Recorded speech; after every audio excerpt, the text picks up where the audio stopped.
Hey, this is Tom from Mike Bruno's Northshore Harley-Davidson. Just want to touch base with y'all and show you all this 131 kit that I'm installing in this red bike behind me. You get a new set of pistons, piston rings, you get a new set of jugs, piston heads. The piston heads have SE on the front, which are really cool. They also have badges on the back, which say Screaming Eagle on the rear head, and Stage 5 on the front head.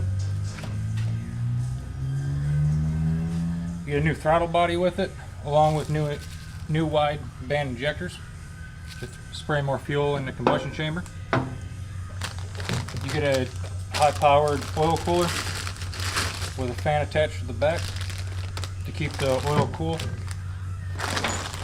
We have to replace the flange bolts and the studs every time you disassemble a motor.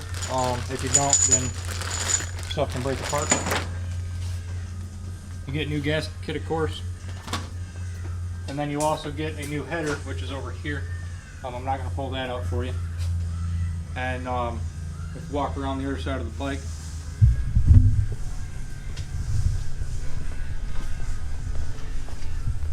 I've already got the cam compartment kind of buttoned up. I wanted to show you guys before I put the cam plate on. You got the oil pump, and then you also got the cam here as well. And then your lifters go up inside, which will push rods, which will open your valves, which will let air and fuel into the combustion chamber, and then the spark and everything else.